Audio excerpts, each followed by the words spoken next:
अगर आपसे कोई कहे कि आप एक ऐसी स्किल का मास्टर बन जाओ जिससे आपको लाइफ भर का फाइनेंशियल फ्रीडम मिल जाए, तो क्या आप वो सीखना चाहेंगे? नहीं, इस बार मैं इन्वेस्टमेंट की बात नहीं कर रही और ना ही फ्यूचर की। इस बार हम बात करेंगे जो आपके साथ अभी हो रहा है। अभी आप खुद ही सोचिए, डाकू महाराज की 105 करोड़ की सक्सेस के बाद माय मदर इन्होंने मुझे गिफ्ट की। इसकी नहीं, आपके प्रेजेंट की। आपकी सैलरी कल ही क्रिएट हुई है और आज आपका अकाउंट बैलेंस देख के लग रहा है कि पैसे कहाँ चले गए। आप सोच रहे होंगे सैलरी आती है, बिल्स जाते हैं और पैसे कब और कहाँ खत्म हो गए पता ही नहीं चलता। और ये अब हर महीने की एक एंडलेस साइकिल बन गई है ना? इसीलिए आज हम बात करेंगे मनी मैनेजमेंट की, जो आपकी लाइफ और आपके ड्रीम्स को ट्रांसफॉर्म कर सकती है। लेकिन अगर आप मनी मैनेजमेंट नहीं जानते तो आप अपने सपनों से भी दूर होते जाएंगे और आप अपना बहुत बड़ा नुकसान कर बैठेंगे। ऐसा सिर्फ मैं ही नहीं, आपके ये दो फेवरेट लोग भी कह रहे हैं। A good wealth, if not managed well, can be lost very early. जी, तो आप कहाँ इन्वेस्ट करते हो? सबसे पहला सवाल, मनी मैनेजमेंट इतना इंपॉर्टेंट क्यों है? इमेजिन करिए एक बाल्टी है जो पानी से भरी है लेकिन उसमें लीकेज है। अब अगर आप उस बाल्टी को भरते जाएंगे लेकिन उसके छेद बंद नहीं करेंगे तो क्या होगा? बाल्टी कभी फुल नहीं होगी, राइट? वैसे ही बिना प्लानिंग के पैसे कमाकर खर्च करते जा रहे हैं तो आपकी फाइनेंशियल बकेट कभी फुल नहीं होगी। अब एक डेटा पॉइंट सोचिए, इंडिया में 20% लोग ही हैं जो सेविंग्स कर रहे हैं। बाकी लोग या तो जीरो सेविंग्स पर सरवाइव करते हैं या फिर अननेसेसरी लोन्स लेते हैं। क्यों? क्योंकि मनी मैनेजमेंट नहीं जानते। इसीलिए इस बार मैंने सोचा कि आपको मनी मैनेजमेंट सिखाते हैं, क्योंकि वी प्लस पेंटियर्स सिर्फ आपको फाइनेंशियली एम्पावर्ड ही नहीं बनाते, हम आपके सपनों को रियलिटी में बदलने का रोड मैप देते हैं और आपके लिए सोचते हैं। तो इस बार हम जानेंगे मनी मैनेजमेंट। सबसे पहले बजट बनाइए। ये बात मैं कई बार कह चुकी हूँ और आप में से कई लोग शायद इग्नोर कर देते हैं, लेकिन बजट बनाना बहुत इंपॉर्टेंट है, क्योंकि हम आजकल यूपीआई से ट्रांजैक्शंस करते हैं और जब हम यूपीआई से ट्रांजैक्शंस करते हैं तो हम ट्रैक नहीं कर पाते हमारे खर्चों को, जिस वजह से हमारी महीने भर की सैलरी यूं खत्म हो जाती है। क्यों? क्योंकि हम आखिरी लिमिट तक स्पेंड करते हैं। इसलिए बजट बनाना इंपॉर्टेंट है। बजट को बोरिंग मत समझिए। बजट एक गूगल मैप की तरह है जो आपको बताता है कि आपको कहाँ जाना है और कैसे जाना है। बजट बनाने के लिए आप एक्सेल यूज कीजिए। एक्सेल में अपने खर्चों का ट्रैक रखिए, या फिर एक्सेल नहीं तो आप कोई ऐप यूज कीजिए, या फिर सबसे बेसिक कॉपी पेन, डायरी में अपने सारे खर्चे लिखिए और अपने खर्चों का हिसाब रखिए। एग्जाम्पल के लिए मनोज के हर महीने 5,000 रुपए इम्पल्सिव शॉपिंग या फिर डाइनिंग आउट में खर्च हो जाते हैं। क्यों? क्योंकि ये एंड लिमिट तक खर्च करते जाते हैं जब तक खाते का बैलेंस जीरो नहीं हो जाता। अब अगर इसी में से ये 2,000 रुपए कट कर लें, 3,000 रुपए अभी भी मिसस्पेंड कर रहे हैं, 2,000 रुपए कट कर लें और इन्हें 6 साल तक जोड़ें तो इनके पास हो जाएंगे 1,44,000 रुपए। और ये सिर्फ सेविंग्स है। अगर इसी पैसे को ये इन्वेस्ट करें तो 6 साल में अज्यूमिंग मिनिमम रिटर्न इनके हो जाएंगे 3 लाख रुपए, बल्कि इससे ज़्यादा ही होंगे। सोचिए 3 लाख रुपए। मगर इन सब के लिए कि आपके कितने इम्पल्सिव स्पेंड हो रहे हैं या कितने गलत स्पेंड हो रहे हैं, बजट बनाना पड़ेगा, है ना? इसलिए बजट बनाइए। हमारे पुराने ज़माने में इन्वेस्टमेंट या फिर सेविंग्स के इतने ऑप्शन नहीं हुआ करते थे, फिर भी हमारे दादा दादी परदादा इन लोगों ने कितनी लैविश शादियां की हैं, अच्छे घर बनवाए। क्यों? क्योंकि ये बजट बनाते थे। आपने देखा होगा अक्सर आज भी आपके दादा दादी या पेरेंट्स कॉपी पेन पे, डायरी पे हिसाब लिखते हैं, इसीलिए क्योंकि इससे ये अपने बजट को ट्रैक में रख सकते हैं। और ये बजट लिखने की या बजट ट्रैक करने की आदत कोई पुरानी आदत नहीं है, ये एक अच्छी आदत है, इसे अपनाइए। सेकंड, मनी मैनेज करने का एक सीक्रेट फॉर्मूला। अब हम बात करते हैं एक ऐसे फॉर्मूले की जो आपको फाइनेंशियली सॉर्टेड बनाएगा और इसे सीखने और अप्लाई करने के बाद आपको खुद पर प्राउड फील होगा। The 50-30-20 rule. इसे एक बैलेंस प्लेट की तरह देखिए। अब इसमें आप अपनी सैलरी के 50% आपकी ज़रूरतों पर खर्च करेंगे, जैसे कि रेंट, ग्रोसरीज, EMI, जो कि आपके महीने के ज़रूरी कंपलसरी खर्च हैं। इसके बाद आपकी सैलरी का 30% आप खर्च करेंगे अपने वांट्स या डिज़ायर्स पे, जैसे कि Netflix subscription, shopping, dining out, movie. अपने सभी शौक पूरे कीजिए, क्योंकि जब आप कमा रहे हैं तो अपने शौक भी पूरे कीजिए। और 20% अपने फ्यूचर के लिए सेव कीजिए और इन्वेस्ट कीजिए, क्योंकि आप अभी तो अपने प्रेजेंट को जी रहे हैं, पर फ्यूचर सिक्योर करना भी ज़रूरी है ना। आप मान लीजिए आप 50,000 रुपये कमाते हैं मंथली, तो इसका ब्रेकडाउन कुछ ऐसे होगा। 25,000 रुपये आपके मंथली ज़रूरतों के लिए, रेंट, EMI, ग्रोसरीज, खाना पीना एट्सेट्रा। फिर इसमें से 15,000 रुपये आपकी खुशियों के लिए, मूवी देखना पसंद है तो मूवी देखने जाइए, अपने लिए शॉपिंग कीजिए, अपनी विश लिस्ट पूरी कीजिए। और 10,000 यानी कि 10,000 रुपये सेव कीजिए, अलग रखिए उसे, और सोने पे सुहागा होगा अगर आप इन्वेस्ट करेंगे तो। और इन्वेस्टमेंट का पावर तो मैं आपको कई वीडियोस में बता चुकी हूँ, है ना।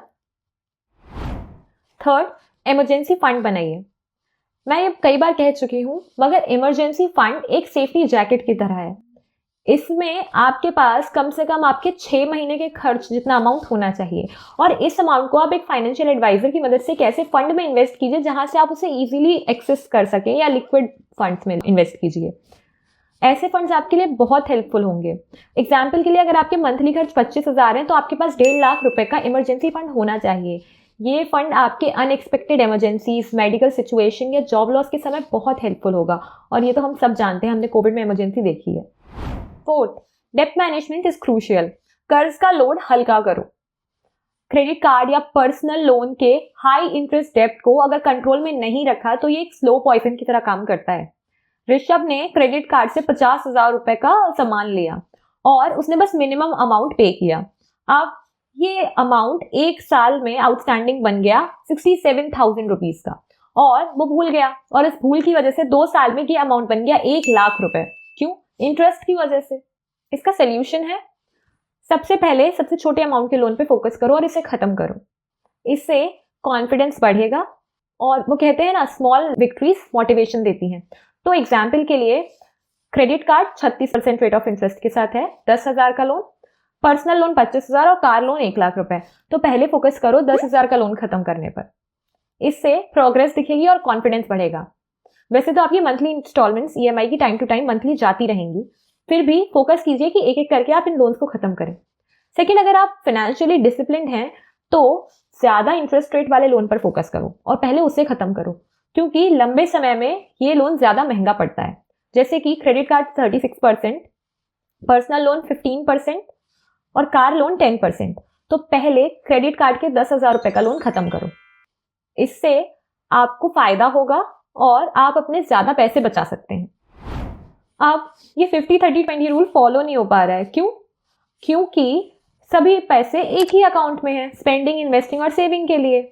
तो सब कुछ मिक्स्ड है, और ऐसे में हमेशा बैलेंस कम लगता है, फिर लगता है कैसे बचाएं, कैसे इन्वेस्ट करें। तो ये गलती मत करिए। 6, have different account for different purpose, यानी कि हर जरूरत के हिसाब से सेपरेट अकाउंट बनाइए। जिसमें सैलरी आती है हर महीने, उसमें स्पेंडिंग कीजिए, उसमें स्पेंडिंग का पैसा रखिए, अपने मंथली स्पेंडिंग का या फिर अपने शौक पर जो आप खर्च करते हैं उनका। और एक दूसरा अकाउंट बनाइए सेविंग्स या इन्वेस्टमेंट के लिए, और सैलरी आते ही 20% रूल के हिसाब से अपना 20% अमाउंट इसमें ट्रांसफर कर दीजिए। अब आप इसे इन्वेस्ट कीजिए अपनी वेल्थ ग्रो करने के लिए। इससे आपकी वेल्थ भी ग्रो होगी और आपके अकाउंट में बैलेंस बने रहेंगे, क्योंकि अब आप सही से ट्रैक कर पाएंगे। एग्जाम्पल के लिए, आपके घर की किचन में आटा, शक्कर और दाल, ये सब अलग अलग जार्स में रहते हैं ना। सबको एक ही जार्स में तो नहीं रखते आप। क्यों? क्योंकि अगर सब कुछ एक ही डब्बे में डाल दोगे तो कंफ्यूजन होगा ना, अलग अलग नहीं कर पाओगे। वैसे ही अलग अलग अकाउंट्स में अपने पैसों को रखिए ताकि कंफ्यूजन ना हो और सब कुछ सॉर्टेड रहे। Now, regularly review your finances. अब मैंने इतना कुछ आपको बताया है, आपने आज सुना है, कल फॉलो करेंगे, परसों भूल जाएंगे। इसीलिए अपना फाइनेंशियल चेकअप कीजिए। अब हेल्थ का चेकअप तो सब करते हैं, लेकिन पैसों का, अपने फाइनेंसेस का, वो भी तो ज़रूरी है ना। इसीलिए टाइम टू टाइम अपने फाइनेंशियल प्लान्स को रिव्यू कीजिए।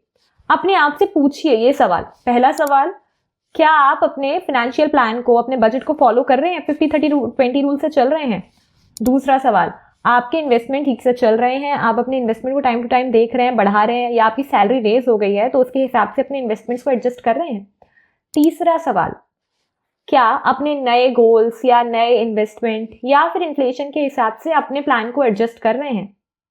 फॉर एग्जाम्पल, अगर आपकी मंथली ग्रॉसरी 5,000 से 7,000 रुपये हो गई है इन्फ्लेशन की वजह से, तो अपने सेविंग्स प्लान को एडजस्ट करो। या फिर अगर आपकी सैलरी रेज हो गई है, आपका प्रमोशन हुआ है, तो अपनी सैलरी रेज के हिसाब से अपने बजट को फिर से एनालाइज करके रिव्यू करो।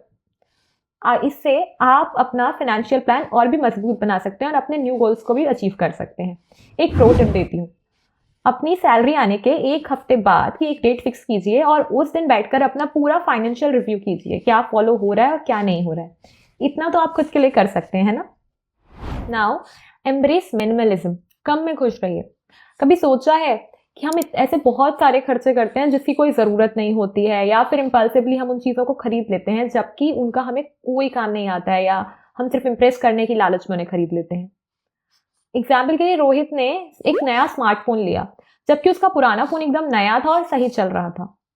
तो ये 1 लाख रुपए का स्मार्टफोन अगर वो नहीं खरीदता और इसे इन्वेस्ट कर देता तो शायद वो उसके लिए काफ़ी हेल्पफुल होता। इसीलिए इससे बचने के लिए challenge yourself, adopt 7 day rule. इसमें कोई भी बड़ा खर्चा इंपल्सिवली करने से पहले 7 दिन वेट करो और 7 दिन के बाद आपको रियलाइज हो जाएगा कि ये यूजफुल है या नहीं। अगर 7 दिन के बाद भी आपको लगता है कि ये ज़रूरी है तो खरीद लीजिए। समायरा को एक डिज़ाइनर बैग लेना था जो 20,000 का था। उसने 7 दिन वेट किया और 7 दिन में उसको रियलाइज हो गया कि ये 20,000 अगर वो अपने वैकेशन फंड में डालेगी तो ये उसके लिए ज़्यादा यूजफुल होगा, क्योंकि उसे जल्दी से अपना फॉरेन ट्रिप पूरा करना था। तो ऐसी छोटी छोटी हैबिट से आप अपनी फाइनेंशियल हेल्थ को एकदम टॉप नॉच बना सकते हैं। रिमेंबर, पैसों को अपना सर्वेंट बनाइए, मास्टर नहीं, क्योंकि मास्टर तो आप हैं। अब मनी मैनेजमेंट सीख ही लिया है तो पैसों का ये गोल्डन टिप भी जान लीजिए। अब बात करते हैं इन्वेस्टिंग की, जो है वेल्थ बनाने का असली तरीका। Saving is like parking your car and never driving it, safe but no progress. लेकिन वहीं दूसरी तरफ investing is like fueling your car and going on a road trip. इसमें रिस्क तो है लेकिन प्रोग्रेस भी यही है और मजा भी इसी में है। सोचिए, अगर आप 10,000 रुपए मंथली सेव करते जा रहे हैं, इन्वेस्ट नहीं कर रहे हैं, तो 20 साल बाद आपके पास इकट्ठे हो जाएंगे 24 लाख रुपए, है ना, बड़ा अमाउंट। लेकिन वहीं अगर आप इस पैसे को इन्वेस्ट कर देते हैं तो म्यूचुअल फंड आपके इन पैसों के 20 साल में देगा 3.5 करोड़ रुपए, है ना। That's the real magic of compounding. The great Albert Einstein ने भी कहा था, compounding is the 8th wonder of the world. Compounding दुनिया का 8वां अजूबा है।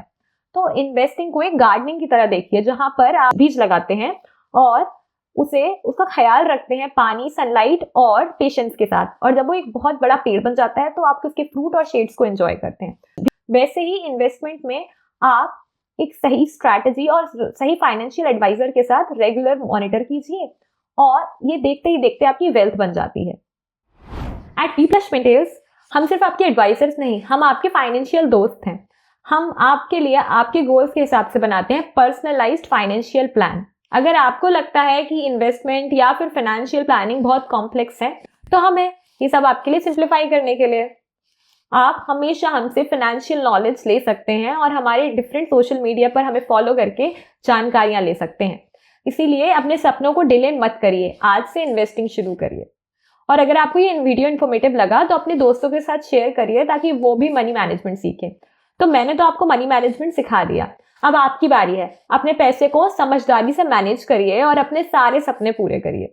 और हमें कमेंट्स में बताइए कि आपके लिए फाइनेंशियल चैलेंज क्या है और हम आपकी मदद करेंगे उन्हें सॉल्व करने में। See you in the next video.